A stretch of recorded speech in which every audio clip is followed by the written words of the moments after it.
right, so Amanda gave a beautiful lead-in and a preview for this sermon series that we are starting today. We're going to be looking at the parables of Jesus, and not just any particular parables, because there are a number of them, but the parables that we are going to single out and to look at are ones that either I find particularly perplexing or troubling, or in some cases, they're a parable that will appear in one of the gospel accounts, but not repeated in another gospel teller's stories.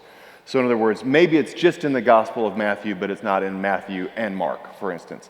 And so we're going to be looking at a parable today that falls into that category of, okay, so what exactly are we supposed to do with this? At least that's the way that I read it, okay? So hopefully you will find this series to be one that will help further expound upon some of your understanding of these parables, or uncover some of the lesser known parables because they don't appear as often. But that is the hope for the next few weeks. All right, I want to begin by talking a little bit about a guy that some of you are familiar with, maybe some of you are not familiar with him, and none of us are terribly familiar with him because he likes to keep his identity a secret. His name is Banksy, and he is a street artist or a graffiti artist who we think is around 50 years old. We think that he is from Bristol, England, now living in London, and every once in a while, one of his paintings will appear somewhere, and it will attract a great deal of attention. So I think one of the last times I heard about him doing a series of paintings was around the London Zoo not too long ago, and it depicted a bunch of animals escaping from the zoo. What he does is he works with the medium of spray paint and stencils, and because the work that he does is unlawful, he wants to keep his identity a secret. But in doing so, it also adds to the great mystery of him and makes people all the more curious about him and the works that he does. Now, with some of the samples that I have shown you, I just picked four kind of very different paintings that he has done, and some of them are tiny, a few inches tall, and some of them, like the first one that I showed you, that was probably about 20 feet tall. So varying sizes, all kinds of interesting ways that he does his art, and sometimes it is kind of hard to understand or interpret. Sometimes it's a social commentary in some form of another, and like all great art, I think it's up to the beholder as far as how to interpret that art, and people have become very curious about him. Even if they wouldn't call themselves fans, they find the things that he does interesting. A few years ago, he had a painting of a girl releasing a heart-shaped balloon, and you may remember this story because it went to auction. And once the painting was actually sold at the auction, and two men tried to remove it from the wall, it triggered a shredding mechanism built into the frame, and the picture became shredded and fell out of the frame, which made it worth millions. So apparently the painting is worth more in shredded strips hanging from the frame than it was before. But that was another part of his sort of commentary about how outrageous works of art go for on the marketplace and art auctions and so forth. And the reason that I bring this up is because when I was thinking about Jesus and his parables, the temptation, I think, for a lot of us is to try to sanitize what we're reading. Or, as we talk about fairly often, a story, if we grow up in the Christian faith, and if we grew up going to church, or if we read the Bible regularly, some of the stories of Jesus become so familiar to us, so commonplace, that they may actually lose a little bit of their punch or a little bit of their power. Take, for example, the parable of the Good Samaritan. I mean, beautiful, wonderful parable. And if we read it in the right circumstances, we might be deeply touched by that story again. But for the most part, we just refer to somebody as a good Samaritan because that parable is synonymous with people doing acts of kindness or good deeds. It is so ingrained in us that we have missed out, I think, on the real depth or the punch of that parable. The story of the prodigal son, I mean, a deeply touching story, and the more I dive into that, the more it touches me, and I've preached on that probably more than any other at this congregation, I think 3 or so times in the past few years, because I continue to find a lot of meaning in that story. And yet again, just the prodigal son, that's another sort of term that is thrown out there synonymous with anybody who goes away and comes back home again, right? So if we read these parables and we try to hear them as Jesus' audience would have heard them in the first century, we should, I think, understand them or receive them more like somebody who comes across this example of street art. It's open up to interpretation. It probably has some level of social commentary in it.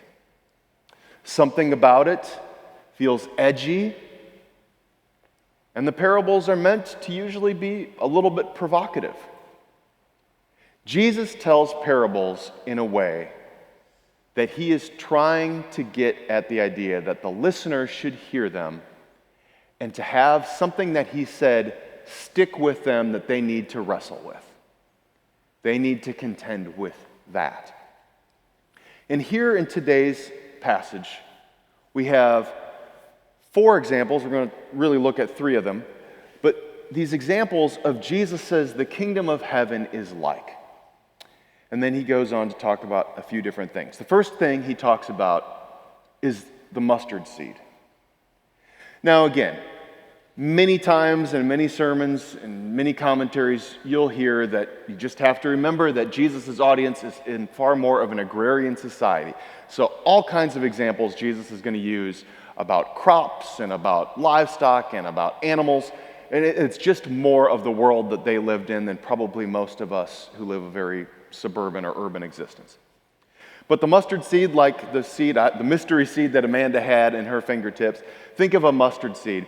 Again, I don't keep these on hand either, but if you look at what the size of a mustard seed is, it is so tiny that if you set it on a penny, it would cover Lincoln's nose. Okay? So that's how tiny a mustard seed is. So the kingdom of heaven is like a mustard seed, Jesus says. But Jesus also knows that his listeners are going to know that a mustard seed isn't just a teeny tiny seed, but that it grows into a behemoth. And the mustard seed in Jesus' world is not something that is associated with good stuff. Because what mustard seeds will do is if they get into the ground and they get into the good soil where you are trying to grow other plants, it is going to take over your garden. It is like kudzu, or it is like English ivy, or it is like rhubarb, or it is like the bane of my existence, that coin flower that just seems to grow 10 feet at night, and I have to go out and continue to pull it up or poison it. And so think about a mustard seed. He's talking about something where we say, oh, a mustard seed, a tiny thing makes something great. And that's good, and that's an important part of it. But the part we also need to remember is that this is the thing, this is the enemy of the farmer, of the gardener. If you track in a mustard seed on the bottom of your sandal and it gets into your crops, you probably won't know until it's too late. The damage has already been done. And so this thing grows up and it takes over everything. It is in a big, entangled mess, and it's a disaster. The next thing that Jesus talks about is he says that the kingdom of heaven is like 2 measures of yeast. Well, as somebody who does minimal baking, that means next to nothing to me. And I think of yeast as, that's good stuff. Yeast is stuff that is helpful for things. I dabbled in home brewing for a little bit. That was a failed experiment. But you get these little tiny yeast packets, and you could open those up and pour something that looked to be like a salt packet on a table at a restaurant, and you'd pour it into a 5-gallon pail, and that would be plenty of yeast. So 2 measures apparently is quite a bit. And for those who do some bread baking, I'm told that what Jesus is talking about is something that we would refer to as like a sourdough starter. So you'd have some cultured yeast, and you would add it to some bread or some grains, and that would help bake the bread. But he's talking about something that is the amount of yeast that if it is mismeasured, first of all, it's going to wreck your bread because it's way too much, it's way too overpowering, and it's even so much that this kind of quantity mixed with too small of an amount of other ingredients in your bread could be poisonous. So Jesus says the kingdom of heaven is like a poisonous amount of yeast. Huh? Okay. Then he goes on and he talks about, and the kingdom of heaven is like a pearl of great price. And where do pearls come from? Pearls come from oysters, notoriously difficult to get at the bottom of the sea. And here's the real kicker. Oysters live in the water, but they're not fish. Therefore, according to Jewish law, they are unclean things. The kingdom of heaven is like an unkosher oyster. Okay, so to recap where we are so far, Jesus has said, I want to tell you all about the kingdom of heaven, this message that I have to deliver to you. It's like kudzu that wrecks your garden. It's like yeast that'll poison you. And it's like a food that you are forbidden to eat that lives on the bottom of the sea. What are you talking about? Is probably what his disciples wanted to understand from him. And part of this is about Jesus' whole MO. Because whenever he talks about the kingdom, remember he's talking about an institution that is an earthly thing that everybody understands. We understand what kingdoms are. They are ruled by a king, and everybody else is a subject and subservient to that king. And he says the kingdom of heaven, though, is going to be different. And as we talked about a few weeks ago in a sermon during the Lenten series, there was a term coined in the 1970s by a theologian who said it's really what Jesus is talking about is an upside-down kingdom, where everything as we know it in our earthly kingdoms would be reversed, and this would be the new kind of way that Jesus is seeking to institute a new kind of reign, a new kind of way of being in the world, a new vision or an outlook for humanity, the way that God really intended things to be, but we have gone so far afield that we need to be corrected. And so when Jesus is talking about the kingdom, usually what he's talking about is a reversal of things, a different way of understanding things, where up is down and left is right. So then it makes sense that Jesus would talk about the kingdom of heaven being things that are messy, dangerous, unkosher. And these are the examples that he uses. But I also got thinking more about this. And I realized that Jesus, when he refers to these three things, the mustard seed, the yeast, the pearl, and when he's talking about what the kingdom looks like for his followers, I think I get it a little bit better now. You see, the Christian life that we are invited into is easy. It's mustard seed tiny and simple. It's yeast common. It's pearl and its attractiveness and its beauty. But when we get into it, it becomes messy. It becomes entangled. And it becomes dangerous. And maybe we even sometimes don't quite know which way to turn or what the right thing to do is. And if you understand what I'm talking about, you're probably someone who has committed to this Christian life, and yet you have found that what seemed so simple and obvious on the surface, once you got into it, you realize, no, this is kind of a hard thing. This is something that I have to wrestle with and I struggle with. You ever felt that way? It's like when John Wesley talked about grace, and he talks about prevenient grace, being that entry-level grace, that grace, that spark within us that is attractive to us and that we are drawn to. Well, that's the kind that is like, that's God's love. I'm drawn to it. I am interested in that. I want that. And yet when you take that and you accept that, then you realize that, oh my gosh, well actually this is complicated, because now all of a sudden my choices and my lifestyle and my ethics and my beliefs and my priorities and what I do with my time and what I do with my money, all of that stuff is more complicated now. Because it's not just doing what I would naturally do, knee-jerk reaction, what do I want, what's best for me, what satisfies my immediate needs. No, you think about the bigger picture. What is God inviting me to do? What am I being asked to do? What have I committed to do? Right? And that's the kind of kingdom stage that Jesus talks about, where I think he says, look, the kingdom of heaven, it's as easy to receive as the mustard seed. But just know it's going to change the look of your garden.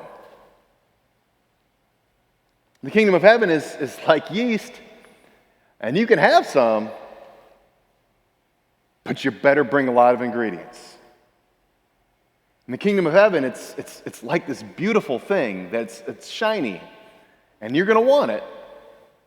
But if you take it, it changes everything.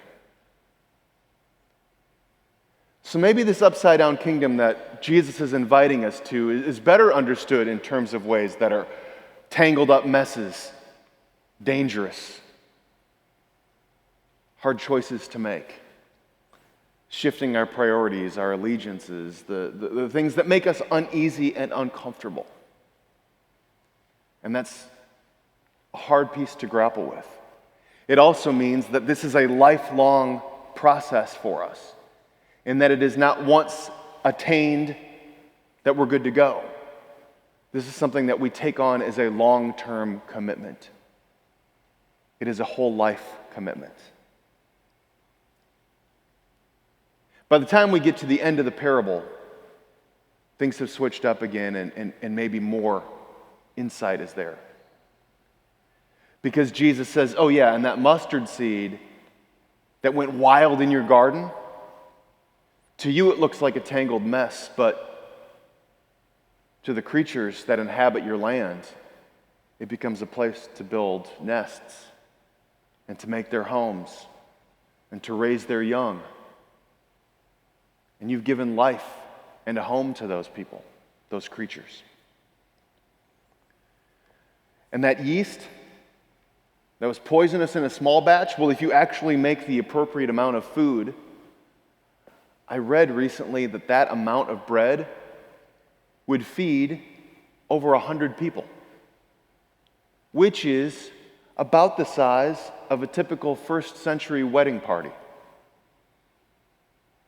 which Jesus talks about in other parables too. A big banquet.